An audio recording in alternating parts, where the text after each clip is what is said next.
এই ডালের বড়াগুলো তেলে ভাজা নয়, জলে ভাজা। কি ভাবছেন মজা করছি? একদমই নয়। ডুবকি কারি এই রেসিপিটা এটাই বিশেষত্ব। এটা বানাবার জন্য 1 বাটি কলাইয়ের ডাল ওভারনাইট ভিজিয়ে রেখেছিলাম। এবার এটা মিক্সিং জারে দিয়ে দিলাম, আর দিলাম আদা, রসুন আর কাঁচা লঙ্কা। এবার সামান্য জল দিয়ে এটার একটা পেস্ট বানিয়ে নিলাম। এবার ওই পেস্ট থেকে 2 চামচ নিয়ে নিলাম মিক্সিং বলে, আর দিলাম 2 চামচ টক দই, হলুদ, জিরে, ধনে, লঙ্কা গুঁড়ো আর নুন। এবার জল দিয়ে সব কিছু ভালো করে মিশিয়ে নিলাম।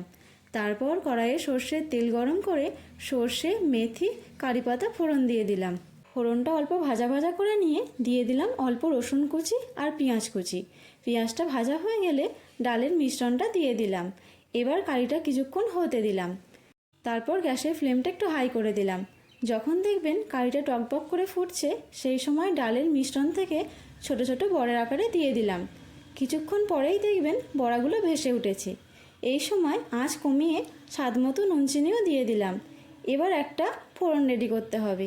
তার জন্য কিছুটা সর্ষের তেল গরম করে নিয়ে এবার তাতে দিয়ে দিলাম শুকনো লঙ্কা আর কাশ্মীর লঙ্কার গুঁড়ো। ফোড়ন রেডি হয়ে গেলে কারির ওপরে ছড়িয়ে দিলাম।